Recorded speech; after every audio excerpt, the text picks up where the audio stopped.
Estava ontem meditando naquilo que o Senhor estava pondo no meu coração e vieram vários pensamentos, várias ideias. Claro que é impossível falar de tudo. Muitas vezes algumas coisas que o Senhor vai dando é para ser dividido em várias mensagens. Mas o tema, o título da minha mensagem nesta manhã é este: o facto de falharmos algumas vezes não determinará que o nosso futuro seja um fracasso. Eu vou repetir. O facto de falharmos algumas vezes não determinará que o nosso futuro seja um fracasso. Entenderam?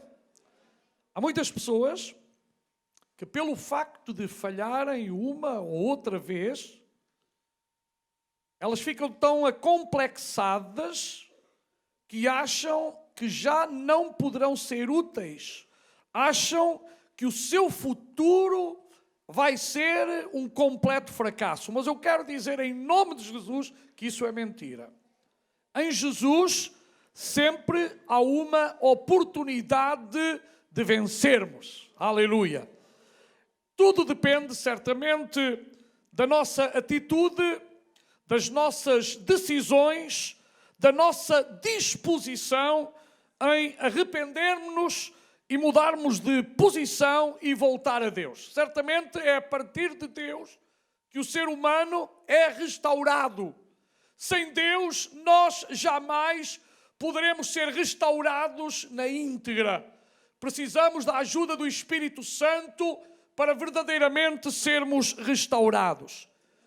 Temos na Bíblia, e a Bíblia para nós não é um livro qualquer. Para nós a Bíblia é o livro de Deus, a palavra de Deus, a revelação de Deus.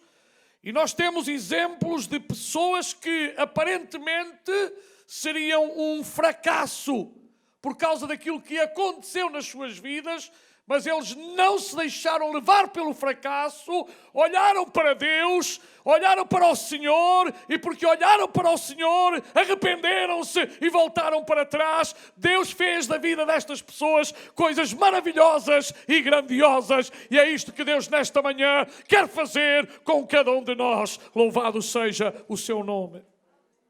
É verdade que às vezes as consequências das nossas ações, daquilo que fizemos, podem nos trazer grandes problemas e grandes traumas. Mas nós não podemos confundir as consequências das nossas ações e pensar que já não há uma saída, que já não há uma solução, que não há uma alternativa, que não há algo diferente, porque há. Agora é verdade que nós, antes de tomarmos ações, nós temos que pensar naquilo que fazemos, para que essas ações não nos possam prejudicar toda a nossa vida. Às vezes, um copo de vinho a mais já tem sido suficiente para desgraçar a vida de um ser humano. Uma pessoa que se coloca num carro embriagada, por exemplo, até pode dizer: mas eu nunca me tinha embriagado. Mas naquele dia pegaste num carro embriagado, chegaste a uma passadeira ou não passadeira, mataste uma pessoa, por exemplo. Já reparou que Deus perdoa, mas a ação daquilo que você fez vai estar a metralhar a sua mente e o seu coração? Por exemplo, alguém que num altercado qualquer matou um ser humano, empurrou um ser humano. Deus perdoa, mas vais parar à prisão uns quantos anos. Algo irrefletido. Às vezes, talvez, uns momentos de prazer podem te levar a destruir a tua família. De que serviu esses momentos de prazer efêmeros que não têm valor nenhum, mas porque apenas pensaste no teu prazer e não pensaste na tua família, destruíste a tua família. Então há coisas, ações que nós fazemos que não são pensadas, e é verdade que Deus perdoa quando nos arrependemos.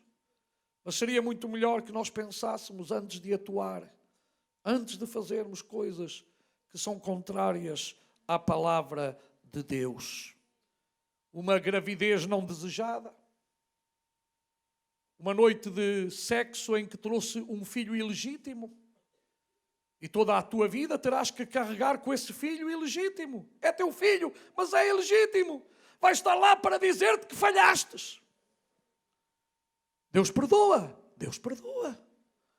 Mas, irmãos, nós temos que ponderar.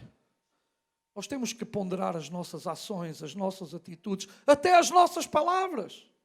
Temos que ter muito cuidado. Eu não sei se vou ter tempo, mas quero mencionar 4 exemplos na Bíblia que os irmãos conhecem muito bem, especialmente aqueles que estão familiarizados com as Escrituras. Primeiro, Davi. Davi pecou, sofreu, mas levantou-se. E nós vamos falar mais adiante dele. Segundo exemplo, Jonas, ainda há pouco alguém pregou. Jonas fugiu da vontade do Senhor. Finalmente Deus deu-lhe outra oportunidade. E foi uma bênção. Não entendeu. O filho pródigo abandonou uma casa, abandonou uma família, abandonou um pai, esbanjou, gastou, desperdiçou. E quando estava na miséria, sim, na miséria em todos os sentidos, miséria humana, miséria espiritual, lembrou-se que tinha um pai. Ainda bem que se lembrou que tinha um pai. E é bom que nós nos lembremos que temos um pai. É bom a cada dia que nos lembremos que o nosso Pai Celestial, Ele tem um coração aberto para nos receber. E Ele está disposto a ouvir a voz do nosso clamor. Então o filho pensou bem, vou voltar à casa do pai. E que grande alegria teve aquele pai quando começou a ver o seu filho ao longe. Aquele filho que estava morto, mas reviveu. É verdade que este jovem foi muito consciente e disse: já não sou digno de ser chamado teu filho. Faz-me ao menos como um dos teus trabalhadores, um dos teus jornaleiros. Mas o pai não foi assim que fez. O pai recebeu como um filho. O pai não se pôs a dizer: tu falhastes, tu fizestes, tu isto, tu aquilo. O pai fez festa para receber o seu filho. E o nosso Pai Celestial sempre faz festa quando os seus filhos estão na sua presença. Nós estamos nesta manhã a fazer festa a Deus. Cada vez que nós nos reunimos em nome de Jesus, nós estamos a fazer festa a Deus. Aleluia! Pensa nisto, irmão. Um culto é uma festa a Deus. Um culto onde Ele seja o centro. Porque se Ele não for o centro, não é. Mas quando Jesus é o centro, então nós estamos a fazer uma festa a Deus. Estivemos a louvar, cantando, levantando as nossas mãos, expressando através das nossas atitudes, e agora estamos à volta da sua palavra, continuamos a fazer culto a Deus, porque Ele é o centro de todas as coisas. E nós estamos aqui reunidos no nome do Senhor Jesus. Nós viemos aqui nesta manhã porque o centro deste culto é o Senhor Jesus. Nós queremos que Ele continue a ser exaltado, glorificado, adorado, engrandecido, enaltecido. Só Ele merece. E finalmente o outro personagem, depois vamos ver, Pedro. Pedro falhou algumas vezes, como eu e vocês temos falhado. Pedro falhou quando quase se afogou. Num primeiro impulso, ele obedeceu à voz do mestre, foi ter com o mestre. Mas logo mais veio as dúvidas e afogou-se, ou ia-se afogando, melhor dito, e o Senhor o salvou. Depois teve outra ação ao cortar a orelha do servo. E ali estava o Senhor Jesus para reparar uma vez mais. E ai dele se o Senhor Jesus não tivesse estado ali. Ele tinha sido preso naquele momento. Porque ele cometeu um crime. O Senhor Jesus fez um milagre tão perfeito. O melhor cirurgião colocou a orelhinha no sítio. cicatrizou, tudo certinho. E o Pedro safou-se daquela. Mas não chegava. E o Senhor Jesus já lhe tinha advertido. E sabe uma coisa? O Senhor Jesus adverte-nos a todos nós através da sua palavra. Tanta coisa. O problema é que nós às vezes esquecemos daquilo que o Senhor nos adverte. Esquecemos que a palavra é para nosso bem. Esquecemos que cada pregação, que cada estudo bíblico é para a bênção da nossa alma, é para que não pequemos, é para que não erremos, é para que não façamos as coisas mal feitas, porque o Senhor quer abençoar-nos a cada dia, quer nos ajudar, quer nos fortalecer, quer que sejamos felizes, quer que sejamos completos. É isto que Ele quer para nós. Mas às vezes esquecemos-nos da maneira que temos que fazer, da maneira que temos que atuar, da maneira que temos que caminhar, que temos que andar. E Pedro esqueceu-se quando disse ao Senhor que estava disposto a ir à morte com Ele. Isto também fala de que às vezes nós da língua para fora falamos muita coisa. E devíamos ter cuidado com aquilo que falamos. Porque sabe, nós até nos podemos esquecer, mas Deus não se esquece. E a Bíblia até diz que é melhor não prometermos se não queremos cumprir. E agora, Jesus já não estava mais, humanamente falando. E Pedro, triste, andando de um lado para o outro, vai a um lugar onde alguém o reconhece, uma criada. Ah, tu também eras deles. Eu? Eu não.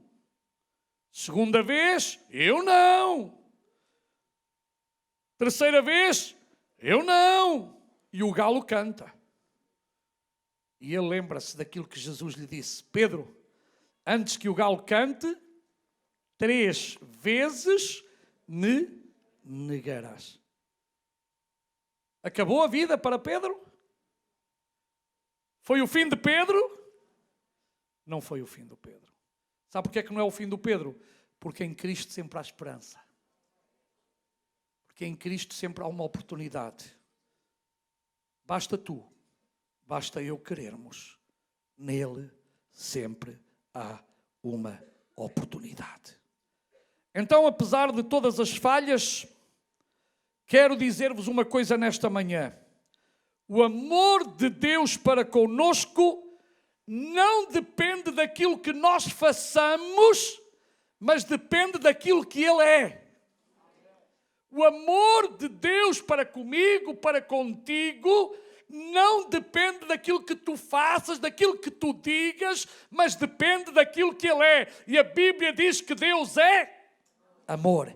Deus é amor. A essência de Deus é amor. E isto não pode mudar, porque Ele é assim mesmo. É uma das qualidades, é uma das características do nosso Deus, é que Ele é amor.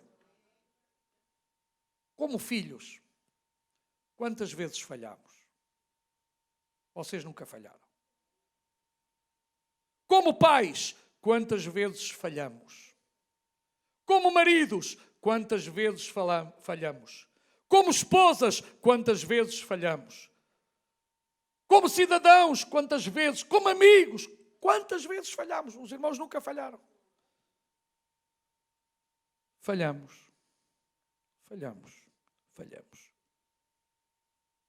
Os nossos próprios filhos, quando eles erram, nós deixamos de os querer? Deixamos de os amar? De maneira nenhuma. Apenas é um processo estabelecido.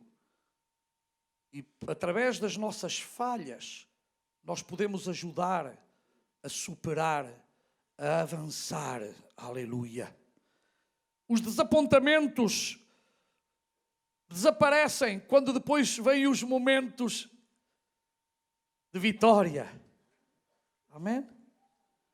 Às vezes isto é muito difícil de explicar quando às vezes somos desapontados por alguém, e especialmente pelos nossos filhos que também nos desapontam, e nós os desapontamos a eles. E naquele momento até podemos ficar chateados e lá dentro não gostar de uma atitude, de uma palavra, de uma ação. Mas o amor que vai dentro do nosso coração leva-nos a esquecer, a perdoar, a deixar para trás. Assim é Deus para conosco. Deus ama-nos de uma maneira tão maravilhosa que nem nós sequer podemos entender na íntegra o seu amor, porque o seu amor, sim, esse é perfeito, esse sim é puro. E às vezes o Senhor permite que erremos, até para nos mostrar que não somos perfeitos e que nós dependemos dele. E sabe, os erros deveriam-nos a todos nós manter mais humildes. E sabe que a humildade também faz parte do caráter. Mas às vezes encontramos pessoas que são tão orgulhosas, tão cheias de si mesmas, que dá a impressão que nunca falharam, que dá a impressão que nunca erraram. E nós devíamos aprender com as lições da vida. E certamente, irmãos, aqueles falhanços na vida de Pedro serviram para ele ser um homem no futuro que foi usado por Deus de uma maneira maravilhosa e extraordinária. O caso até do apóstolo Paulo, um homem orgulhoso, é isso que vemos antes de conhecer Jesus. Um homem que achava que era a cereja em cima do bolo, que era o melhor, o mais importante, alguém acima de tudo e de todos. De alguma maneira ele até pensava que era Deus da terra, pelas suas atitudes, disposto a levar homens e mulheres à prisão e permitir que fossem mortos os cristãos naquela época. Até que o Senhor Jesus teve um encontro com ele no caminho de Damasco. Saulo, Saulo, por que me persegues? Coisa dura é para ti recalcitrar contra os aguilhões. Ele estava a lutar contra o próprio Deus. Nós encontramos hoje tanta gente a lutar contra Deus. E até encontramos pessoas que dizem, se Deus existe, que me mate já. Então Jesus andava aí aos tiros a toda a gente. Precisamente porque Ele é amor, não faz isso. E nós até os crentes às vezes dizemos, mas merecia. Está a falar mal de Deus. Fogo, os discípulos também disseram, Senhor, fogo já sobre eles. Vocês nunca tiveram vontade de mandar fogo sobre ninguém, não? Seja tudo boa gente. Olha, eu já tive. Depois tive que pedir perdão a Deus. Vocês não, eu é que estive. Ah, Senhor, se tu agora mandasse um fogozinho sobre eles, aquilo é que era churrasco puro, Senhor. Mas Deus não faz assim. Porque se Deus fizesse assim, eu já era churrasco há muito tempo. Tu já eras churrasco há muito tempo. Mas nós ainda estamos aqui. Sabem porquê? Por causa da misericórdia do Senhor. E a minha Bíblia diz, eu estava à espera que vocês dissessem, e a nossa também, que as misericórdias do Senhor são a causa de não sermos... Sabe o que é uma coisa consumida? Desaparecida. Junta-se ao pó. Junta-se ao pó. Não se nota o que é. Foi consumida. Sabes o que é que me faz lembrar? Quando Elias, no Monte Carmelo, com aqueles profetas de Baal, o sacrifício diz que Deus consumiu o holocausto. Consumir é não ver vestígios de... E era isto que o ser humano merecia. Mas não é assim que Deus nos trata.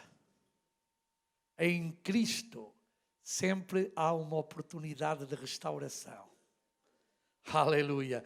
Não penses porque falhastes que tu és um fracassado, porque isso é o que o diabo quer. O diabo quer é que as pessoas pensem que são umas fracassadas, mas em Cristo Jesus nós somos mais que vitoriosos. Se Deus é por nós, quem será contra nós? Disse o apóstolo Paulo, e diz-te a ti e a mim nesta manhã: se Deus está contigo, tu não és um fracassado. Se Deus está contigo, há ainda possibilidade de que sejas usado maravilhosamente nas mãos de Deus. Deixa-te usar nas mãos de Deus. Não dês ouvidos ao diabo. Não dês ouvidos ao fracasso.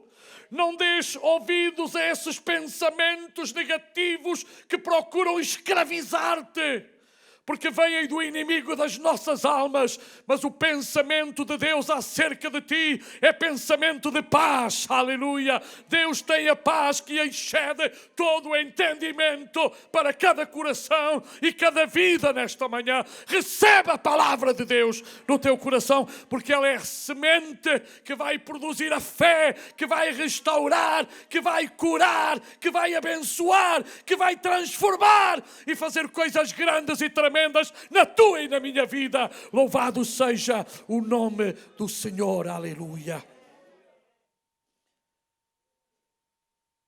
É necessário ver as falhas e os erros numa perspectiva positiva, entendendo que o Senhor não nos quer arrasar, nem deixar que o inimigo nos espezinhe.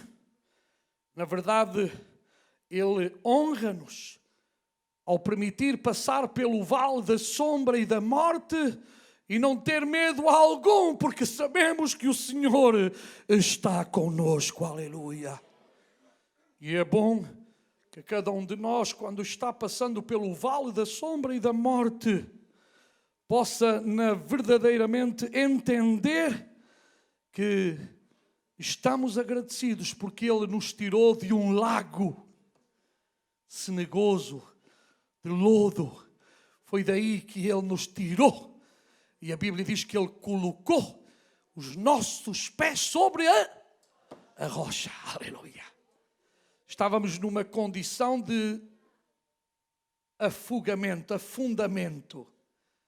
Mas Ele tira-nos e coloca-nos sobre a rocha. Aleluia. Quem é a rocha? Jesus. Jesus é a rocha da nossa salvação. Aleluia. Rocha fala de firmeza, de segurança, de lugar seguro. Aleluia. E cada um de nós deve estar na rocha. Agradeça a Jesus por Ele ser a sua rocha nesta manhã. Agradeça a Jesus. Agradeça a Jesus, porque efetivamente Ele é a rocha da nossa salvação.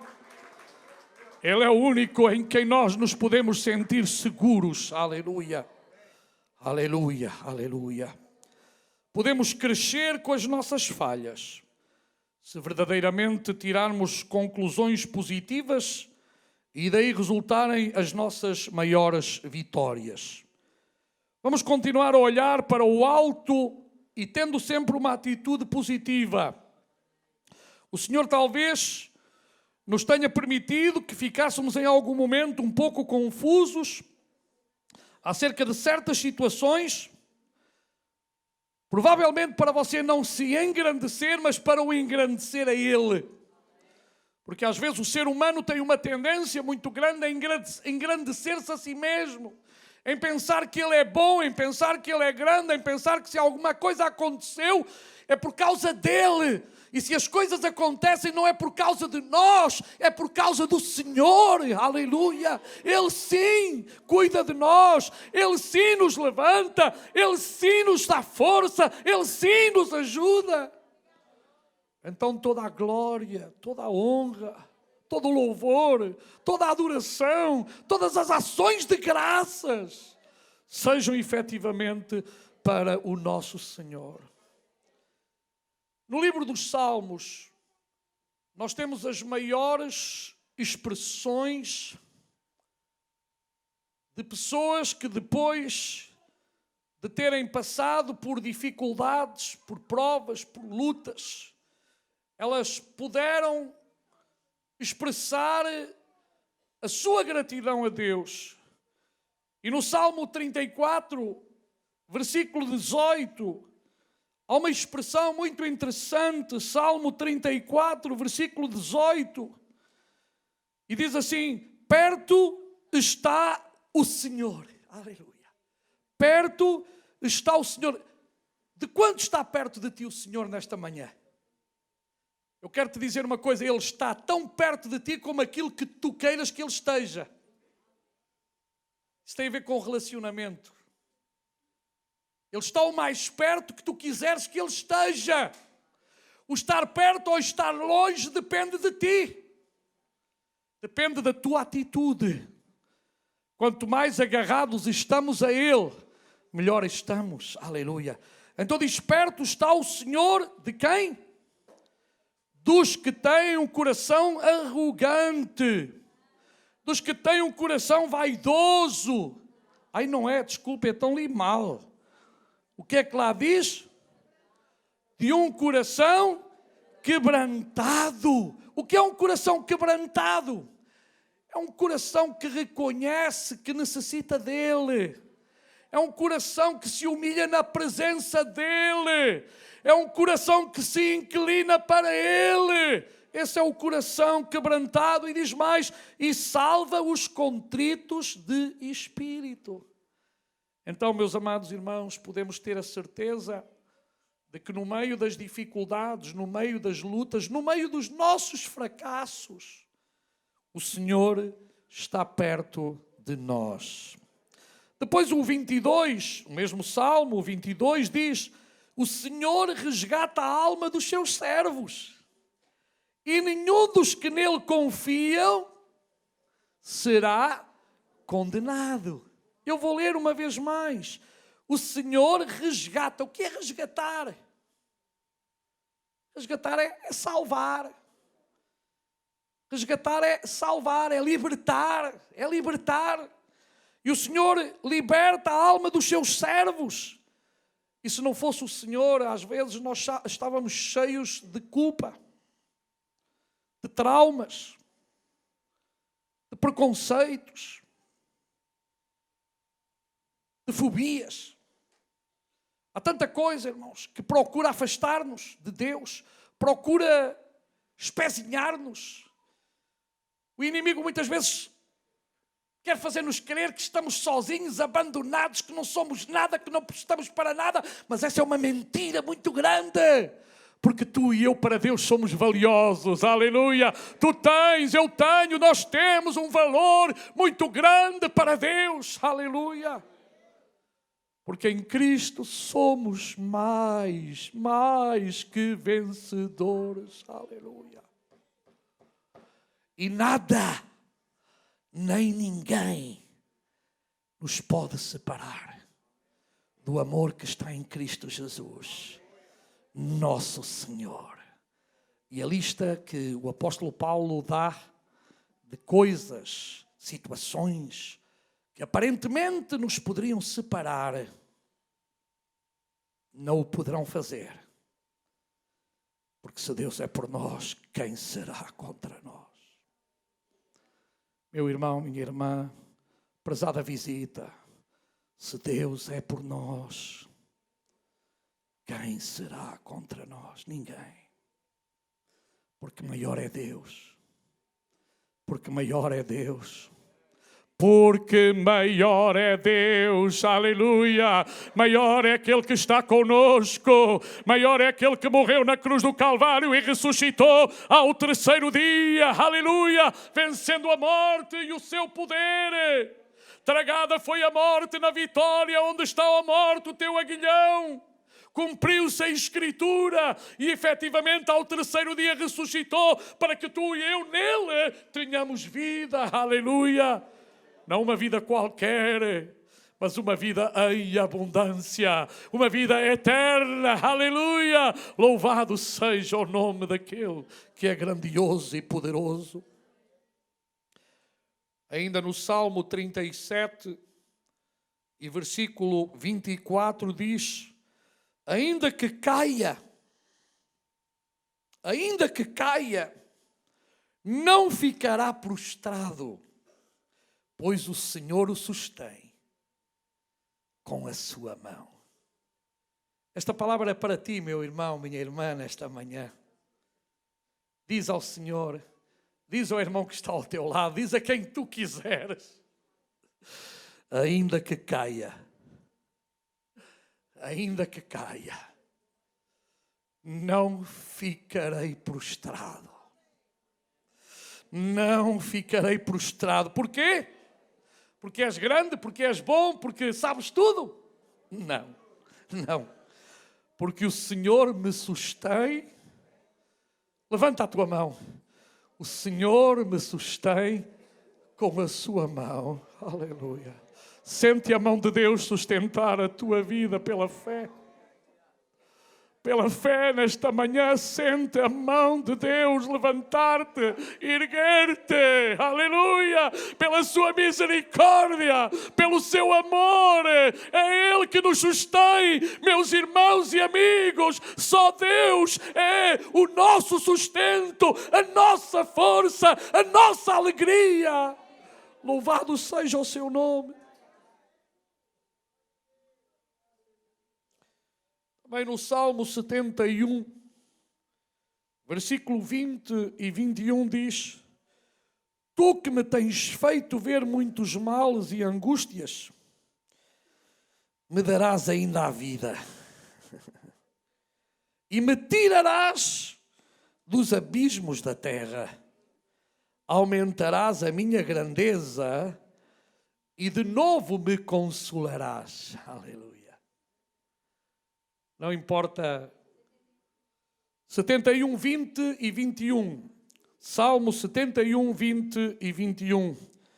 Tu que me tens feito ver muitos males e angústias, me darás ainda a vida e me tirarás dos abismos da terra.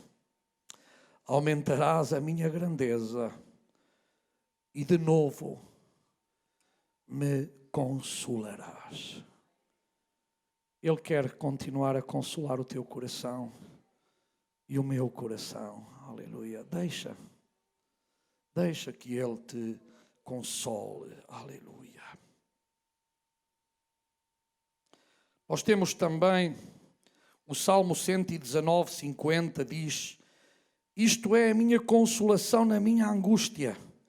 Entenda o que o salmista está a expressar, que na sua angústia, na sua dificuldade, no seu problema, na sua luta, ele pode sentir a consolação do Senhor. Diz: porque a tua palavra me vivificou. Na semana passada, nós tivemos, o pastor Carlos falou precisamente sobre a palavra, não é? A importância da palavra. E, meus irmãos, há um milagre que nós não entendemos. É o poder da palavra de Deus nos nossos corações, na nossa alma. É difícil entender. É por isso que esta não é uma palavra qualquer. Esta não é uma palavra qualquer. Quando o Espírito Santo pega nesta palavra e faz com que essa palavra seja vida para ti e vida para mim, as coisas mudam. Isto só o Espírito Santo pode fazer. E é aí quando nós valorizamos a palavra de Deus. É aí quando nós acreditamos piamente que a palavra de Deus não é uma palavra qualquer. É uma palavra curadora, sanadora. É uma palavra vivificadora. É uma palavra que toca no mais íntimo da fibra que há no meu e no teu coração. A palavra de Deus tem uma característica tremenda, leva-nos a humilhar-nos na presença do Senhor, a chorar diante do Senhor, a rir-nos diante do Senhor, a bendizer-nos diante... A palavra de Deus mexe com a nossa estrutura. A palavra de Deus mexe com o nosso íntimo, mexe com o nosso interior, porque ela é assim, a palavra de Deus. Por isso a palavra de Deus diz, ela não volta para trás vazia. É impossível.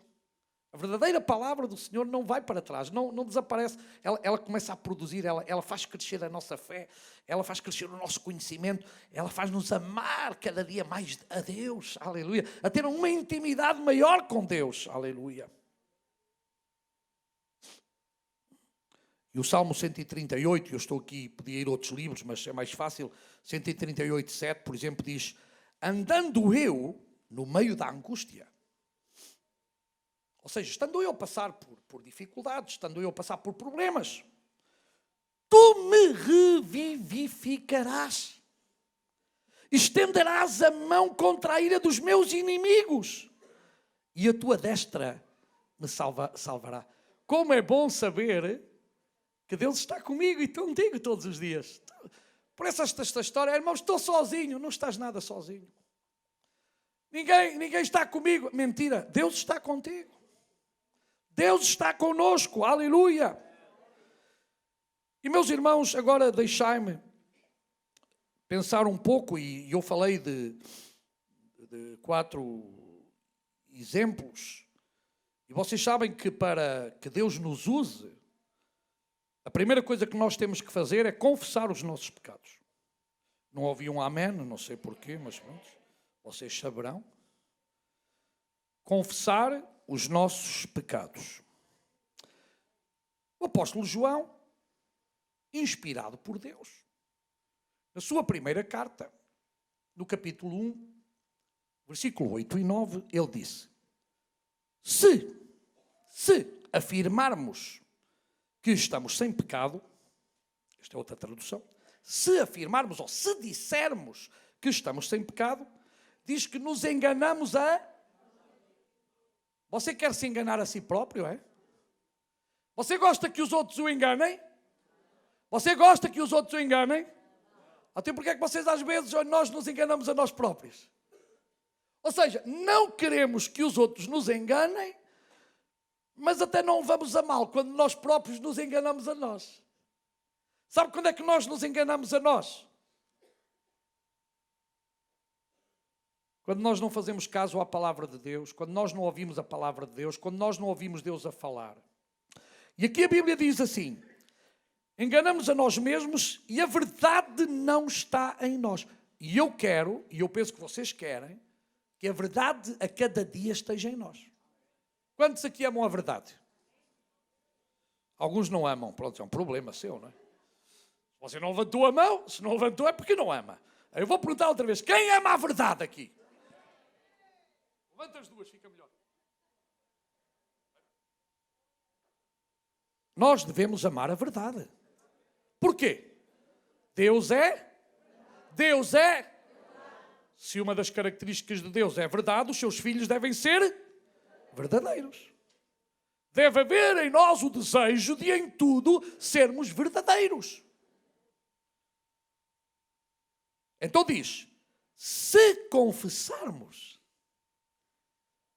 os pecados dos outros, os nossos, mas os irmãos também têm pecado? Já foram ao padre confessar-se já? Então logo a terminar o culto eu vou estar do outro lado da porta e vocês confessam-se do lado de cá. Ai não? Por que não? Quem é que perdoa os pecados? Não é nada, sou eu. Então não é o padre lá fora. Lá fora é o padre, aqui dentro sou eu. Não, o único que perdoa os nossos pecados é Deus. Agora, se vocês me ofenderem a mim, ou eu ofender a vocês, temos que nos perdoar mutuamente. Mas os pecados são perdoados por Deus. Porque há um só mediador entre Deus e os homens, disse Pedro. Jesus Cristo. Foi Pedro quem disse isto. Dizem que Pedro era papa. Eu não sei se ele tinha filhos, não é? Eu sou papa de 3 filhos. Só de 3. Não é?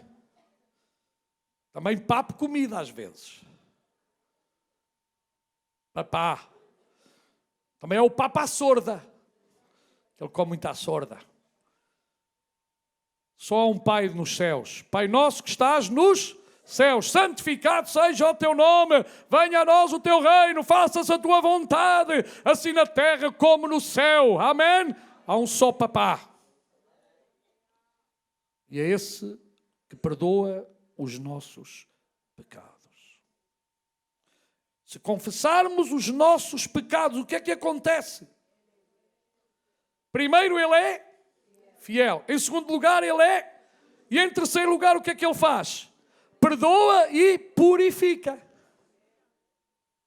Purificar, sabe o que é? É limpar aquilo que ficou lá.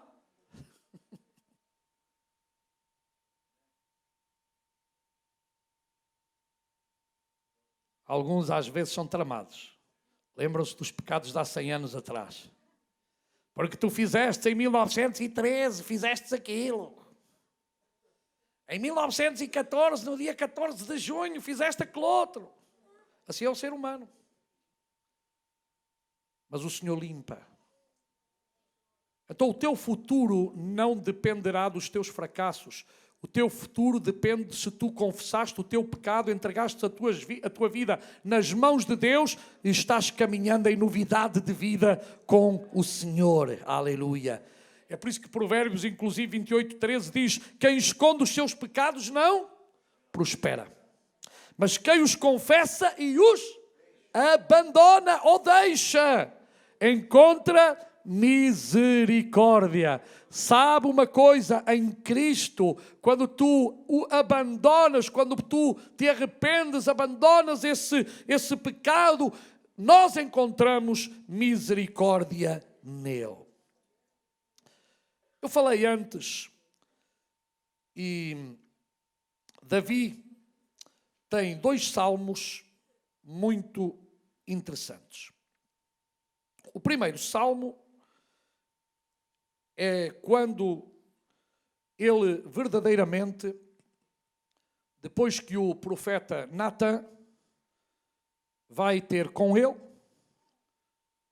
e Deus, sem dúvida, usa de uma maneira maravilhosa o profeta Natan para demonstrar a Davi que Deus queria recuperá-lo. E sabe, quando Deus nos mostra o nosso pecado, nunca é para nos destruir. Quando o diabo quer mostrar o pecado, é para te destruir. Deus não. Deus nunca mostra o pecado para te destruir. Mostra-nos o pecado para arrependermos e mudarmos. O diabo mostra o pecado para ver se nos matamos. Há pessoas que às vezes o que fizeram leva-os a suicidar-se. Da parte de Deus, jamais. O pensamento de suicídio não é de Deus. Eu quero dizer-te em nome de Jesus, se tu tens tido ou já tivestes pensamentos de suicídio, eu quero dizer-te que esse pensamento vem do diabo. Vem do diabo para te destruir. Deus não traz esse tipo de pensamento a ninguém. Deus apenas traz o pensamento de dizer que tu falhaste, mas para restaurar, para ajudar, para perdoar, para levantar, para mexer contigo no sentido de te levantar e fazer de ti alguém novo. O diabo induz-te a fazer mal e depois põe-te o pé em cima e depois ainda manda que tu te mates ou que acabes com a tua vida. Porque os pensamentos do diabo são matar, roubar e destruir. Mas Jesus veio para dar vida e vida com abundância. Eu tenho pena das pessoas que se suicidam. O suicídio não é solução para ninguém. Sabe porquê? Porque a vida não acaba neste mundo. O grande problema da maioria das pessoas é que pensam que tudo acaba aqui. Mas, irmãos, se tu tens esperança em Cristo, não permita jamais que o inimigo venha até ti com esse pensamento de morte. Vocês sabiam que, e foi dito aqui no domingo, e é verdade que saibam isto, no mundo inteiro, a segunda população onde há mais suicídio é no Alentejo. O diabo tem feito com que o nosso povo ele tenha esta tendência ao suicídio. E estas pessoas precisam ouvir que há um Jesus que as ama.